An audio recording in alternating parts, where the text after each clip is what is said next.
We're here in Thurmond, West Virginia, a town that once used to be known as Sin City of Appalachia, now sits at a population of 4 people. Come with us today as we explore what's truly a ghost town of a once bustling city and find out why they used to say the only difference between hell and Thurmond was that Thurmond had a river running through it. What are we doing today?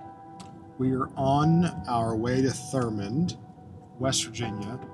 Actually, get ready to pull up to the main bridge.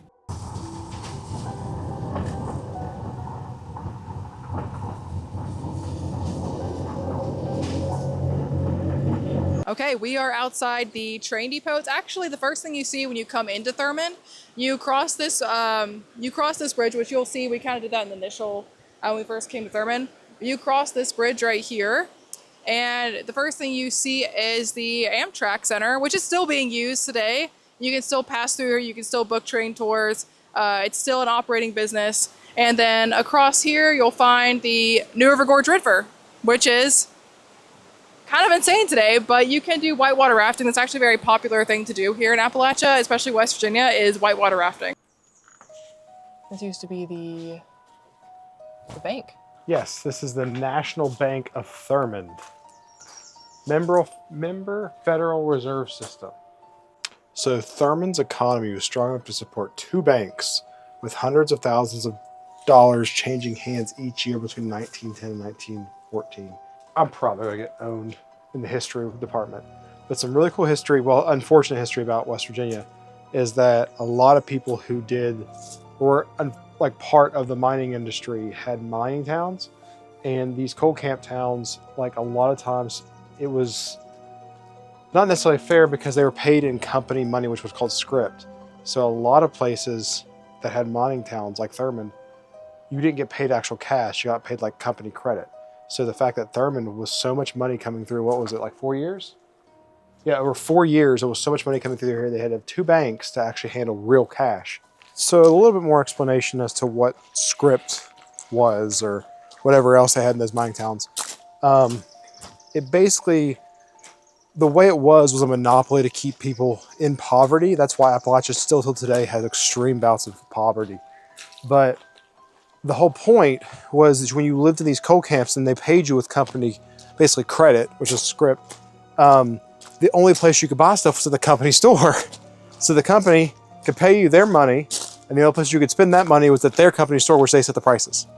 So when people wanted to leave the coal camps, they really couldn't. I mean, my great-grandmother grew up in a coal camp not too far from where I lived most of my life, and she passed away not 10 minutes where she was born. So poverty is deep, deep rooted in Appalachia, mainly around the coal camps.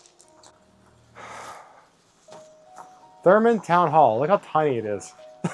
For a town hall, it's like, I think tiny. it's like one of the smallest buildings I've seen so far here at Thurmond. What does it say? It says,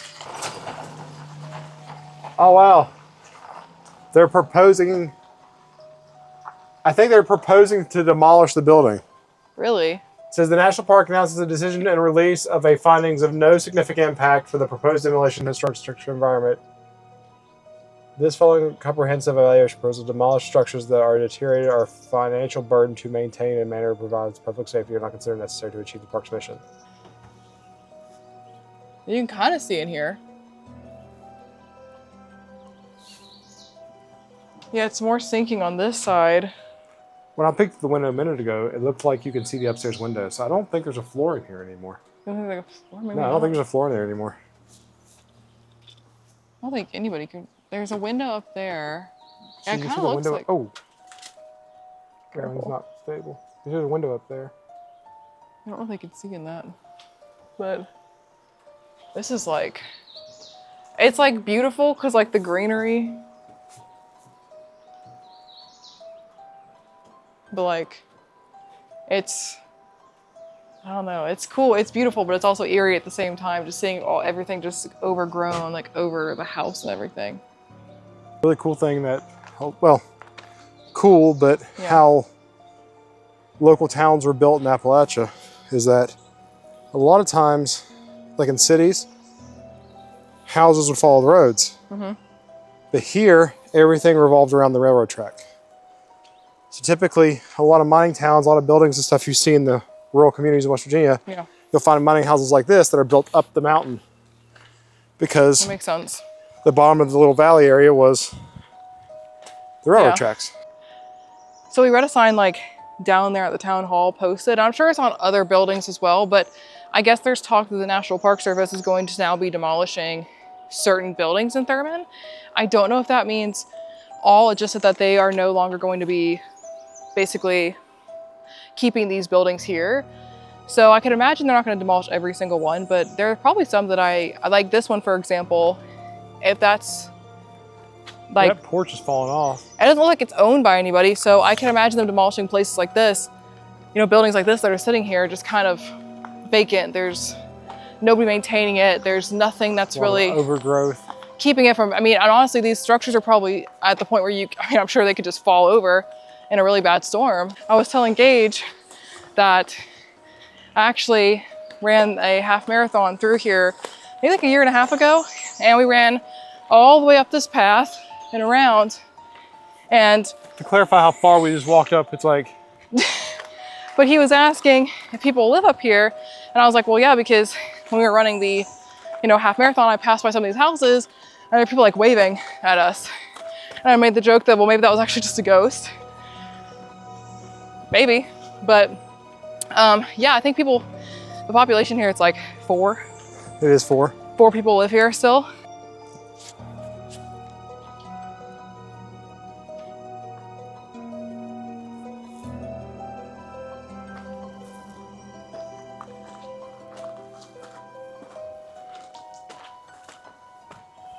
It's a really pretty house. It is a pretty house. It's the Homer Neely Charles Ashley house. It's got a little shed in the back.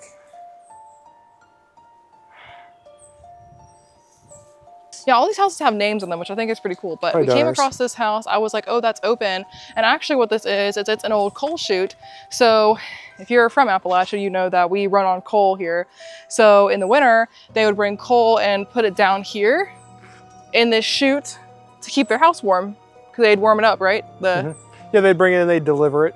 And then it's basically, you would have a pile of coal in your basement. Pile of coal, and it's quite dark down there, actually. I'm kind of gonna see if anything's down there.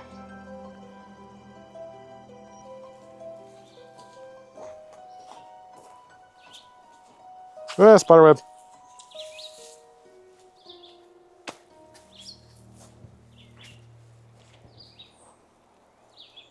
Ooh, spooky.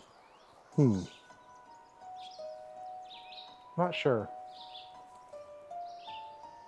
I mean, clearly, like, people have probably like been in there before. People have been in there before. I don't know how stable it is. That's my worry, is how stable is it?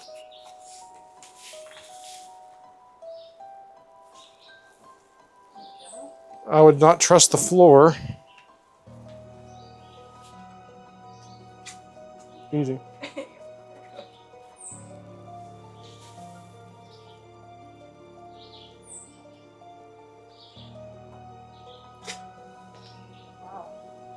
The rooms are really small, which, believe it or not, this house would have been considered a big house for this time. Yeah. Yeah. Like, this was a really big house. You tell it was like a really nice house at one point, just like with... It looks like a cabin-esque almost. I don't know how old it is, though, because this could have been built more recent-ishly.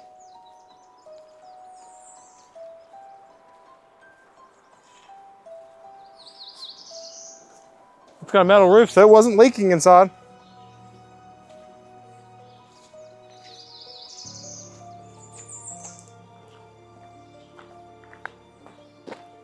So, something really cool. In Appalachia, it was so hard to get materials in and out of the valleys. A lot of times they used whatever natural materials they had around to, you know, build with. And on this side here, this is all river and mountain stone.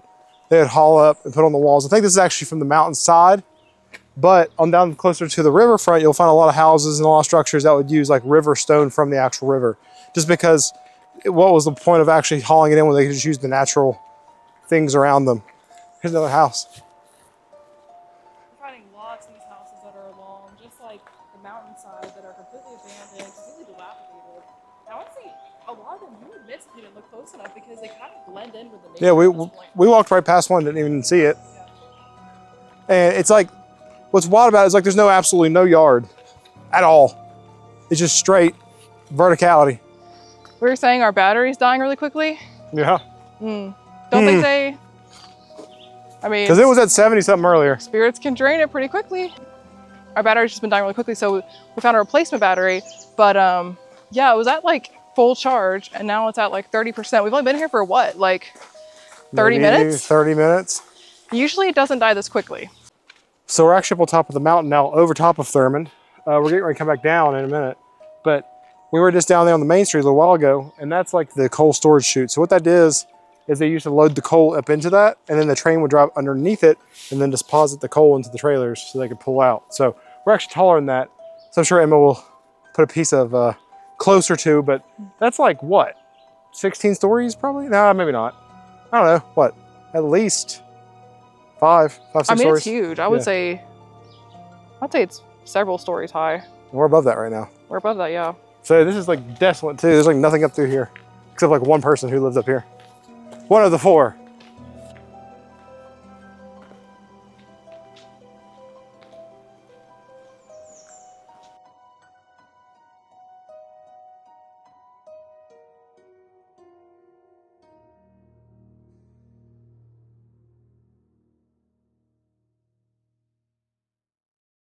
Now I think this is probably somebody's actual house, so I'm not going to film that. But I do think it's really cool. Like, oh, it's a quiet little area. Yeah, it's up on a hillside. You can hear you can hear the river. That's really cool. I mean, it's up here. It's a little bit of ways. So if you're wanting to do something like this, you'd probably have to be cool with not being close to amenities. It's probably somewhere you come and stay for a weekend. If you want like a bring little, everything. Yeah, if you want like a little quiet getaway, I'd recommend.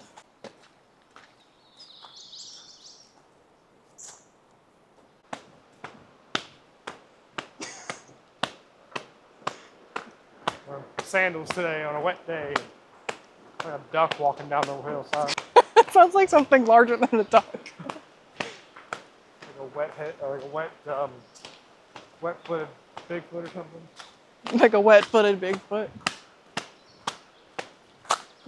Oh my God. So we're right above the Thurmond train station, which we're going to go down here just shortly. Right above it, because that's the train bridge that used to bring everybody in and out of town. It's a single lane bridge. But what's really cool about Thurmond is they still do like heritage rides and things like that through this area. So even though it's not like a get on every single day train station, it is definitely an active train station.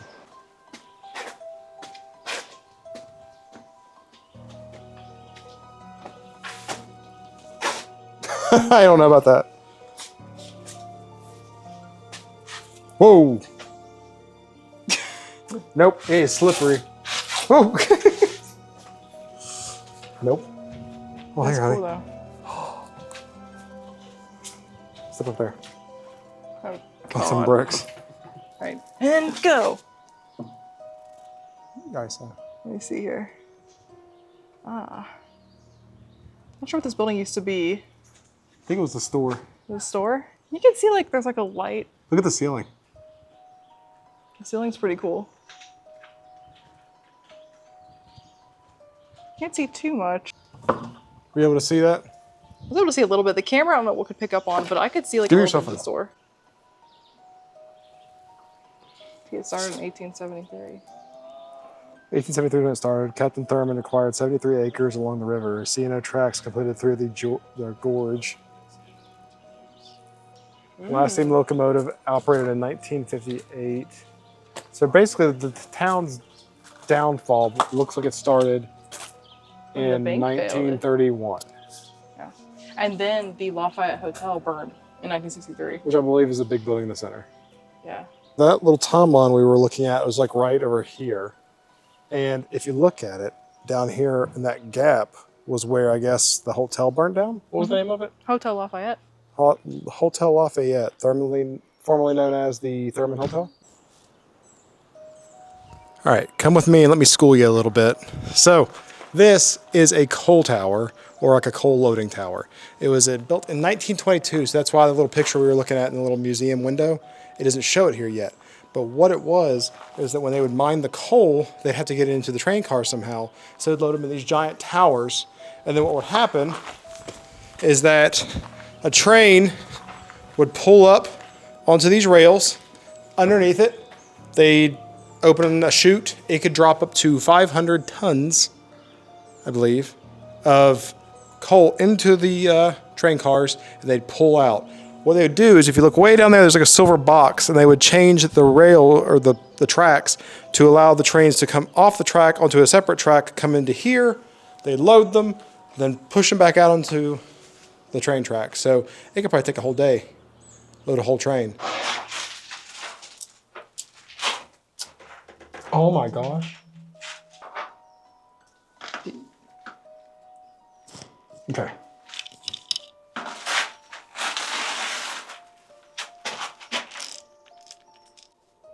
That is like way down there. What is that? That's the underneath. That's every bit of at least 40-foot drop. The underworking is underneath. Giant flow underneath there. Wow. It's hard to see it. There's like a ladder down there.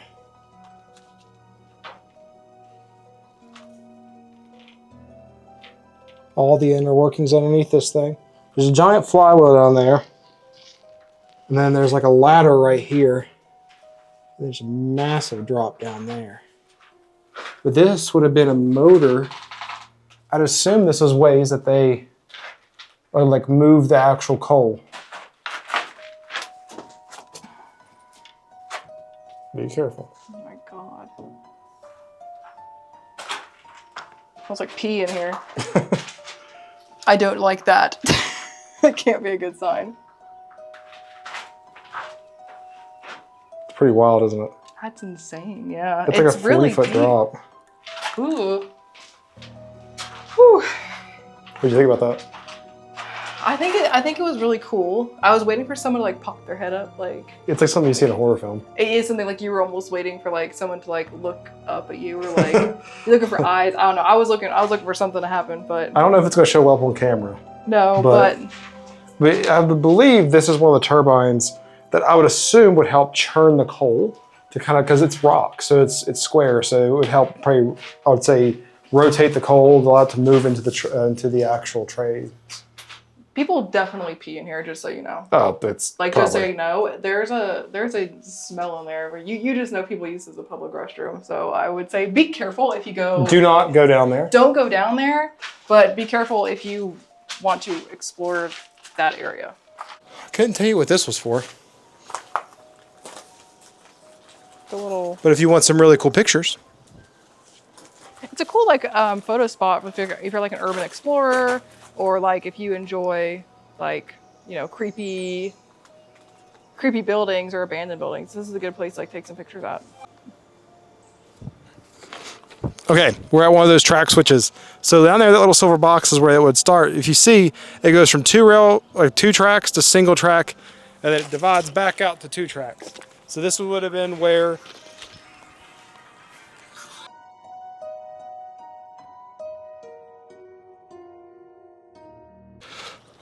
okay, so this right here is where the train would have changed tracks to be able to go up underneath the chute.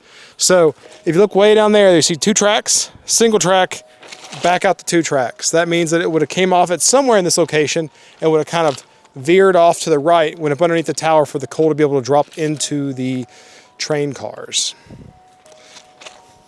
The quick Google search of the ghost stories. Ace Adventure is like a local outdoor adventure company. I used to partner with them when I worked at the summit, and they do like whitewater rafting, things like that, but they also offer ghost tours. So if you like Thurmond and you like what we're doing and exploring it, let us know. Maybe we'll come back and do the ghost adventures at night. So we're heading to, I believe, is the lower end. So of the town, groups have witnessed a dark swirling black mass surround participants, immediately draining them of their energy and sending them fleeing back to the drain depot. So that's one of them. Phantom trains. So it's a railroad town. So hundreds and hundreds and hundreds and hundreds of trains have come through. So phantom trains. Locals and visitors have reported hearing the sounds of the phantom steam engines chugging on the abandoned, quiet rails, seeing ghostly apparitions walk the tracks. A lingering presence. Many who explored the almost abandoned historic district, which now has a population of fewer than 5 people, 4 to be exact, report a strange, uneasy presence that seems to watch them as they walk through town. So,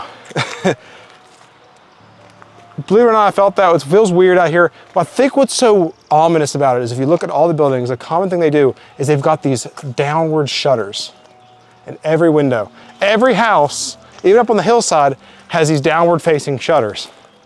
And there's something weird about it because it does give you that weird uneasy sense of feeling like you're being watched. It feels like you're being peered down on. Yeah, almost like someone has their shutters like down, they can see you, but you can't see them kind of thing. Yeah, it feels like you're on the stage.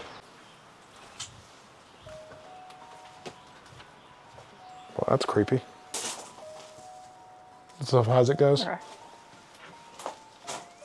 There's 2 clawfoot tubs in here. Look at that, old clawfoot tubs.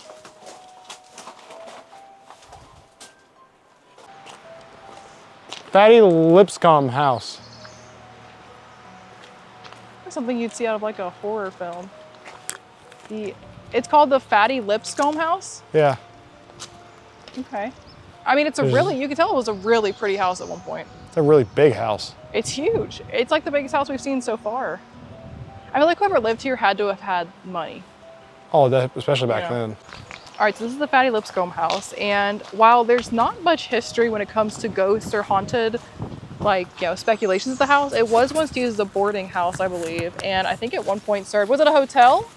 It sounds like it was some kind of hotel. It was a boarding house, I do know that. Boarding house. But it was a boarding house, and I guess it was used in one of the movies, the Matewan movies, which was a movie about the West Virginia coal history, and I guess what kind of movie was it? It was the Coal Wars. The Coal Wars in West Virginia. So I believe we're standing where the Thurmond Hotel, what was it formerly known as? The Lafayette. The Lafayette Hotel, stood before it burnt down. And what's kind of cool is if you come back here into the little tree canopy we have here, you can see what looks like the back wall, retention wall. And it's like pretty, because it's like, you can tell they kind of carved out the rock to put it in here. There's bricks from the old foundation of it all. Like there's cinder blocks and bricks up in here. So that would have been part of it. Probably the back door, I would assume, just because of the way it's carved into the hillside. It comes right out to the edge, and you can see kind of where it sat because it was right up against the bank. So it's just kind of a, what would you say, probably 60 yards, maybe 50 yards? Maybe, yeah. And what's cool about it, like we were talking about having how the railroad tracks was kind of like the center road of town. I mean, look how close we are. This is like, would have probably been close to the front steps, this area. And like right there is the train tracks. But a lot of these mining towns in West Virginia were built like that. The railroad came through first, followed by the town. So they built it right off the tracks. There was no main street because not everybody had a car. These rural communities ran off of the train. So what was the point of building a road? That's why the road is offset from where the center of town would have been. That makes sense. And also, if you notice, there's no road crossings. No, there's not. There's not. So if I believe right, they were very far and few between because you didn't have cars. You didn't have to worry about it. You just walked across the tracks. So.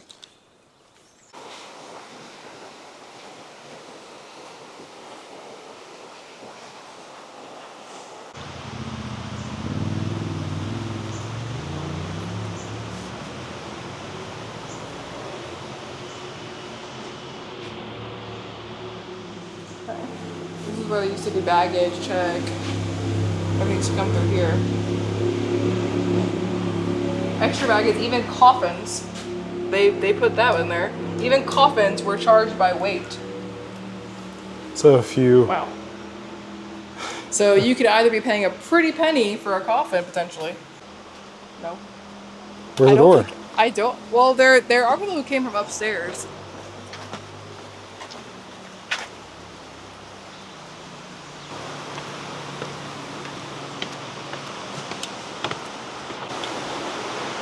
Actually, don't know how you even go in the building.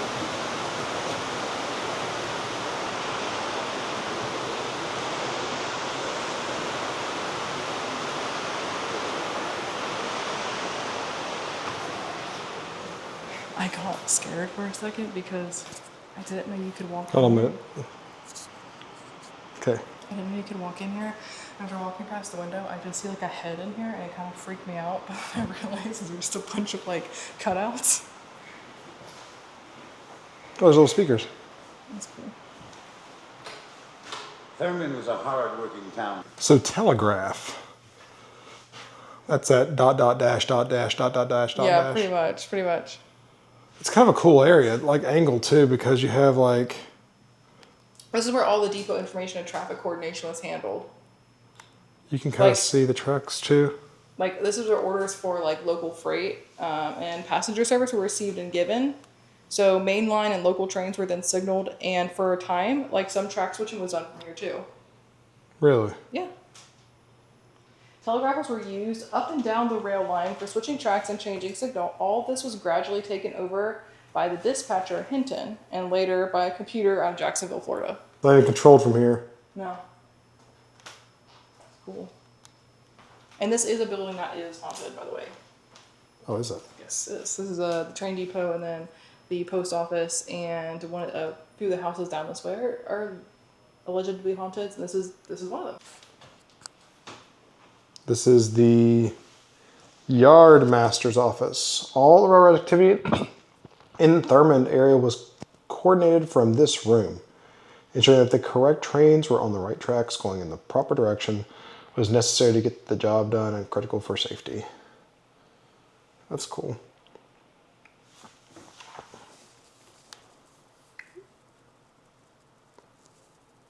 This window is very important. So I was looking at, just because I'm looking at, ghost lore around here. So there's the Black Mass experience. Ghost hunters exploring the upper level houses on the hill above the town have reported encounters with a black mass that swirls around participants. Those who've experienced describe it as intense, sudden energy drain. Our battery drained really quickly when we were up on that hill. And it was full this morning. I think when we started it was like 98. When we started, and by the time we got up to the hill, it was at 30%. Ooh. That was interesting. Because we both were shocked by that, because that's the good battery. It's our really good battery. Good battery too, and I was like, it usually does not drain this quickly. So interesting. Well then, maybe we had a little bit of an experience. Maybe.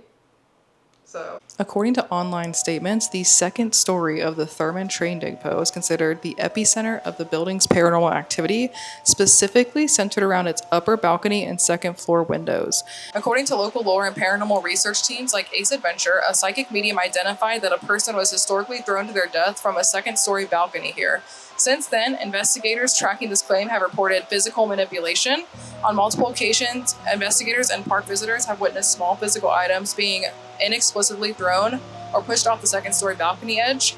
There's also a lot of flashlight communication, so ghost hunting groups utilizing investigative equipment have reported consistent, targeted flashlight responses right at the exact spot on the balcony where the violent act supposedly occurred. Also on the second floor, you have window apparitions and alarms. So the window watcher, visitors taking photographs of the depot from the active train tracks below, they have captured images of what looks like a shadowy, human-like entity staring out of the second-story glass. Urban explorers and paranormal enthusiasts have documented finding second-story doors mysteriously cracked open just an inch, enough to see inside, but somehow left perfectly positioned without triggering the building's security alarms.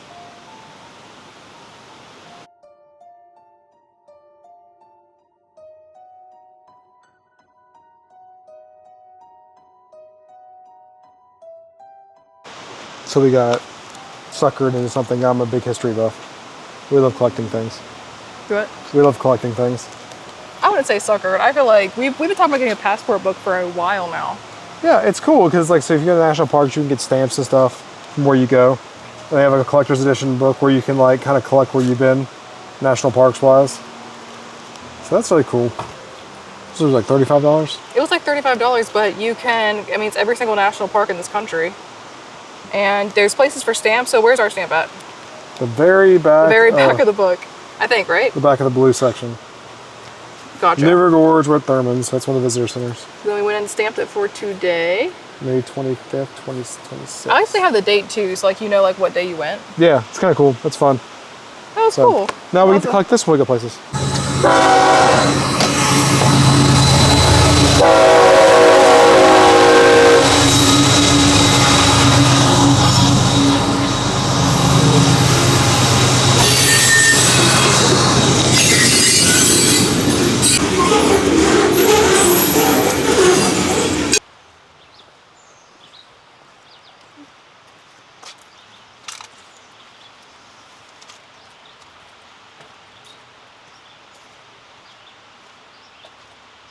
This is no impact. This one will not be torn down, neither would the town hall. Okay, good. Okay, so we are now going up the Erskine Pugh house. So this is one of the haunted buildings on this property. I think they do ghost tours here, but yeah, it's said to be haunted by, I think, a woman in a red dress. But you cannot see me at all. This is the house.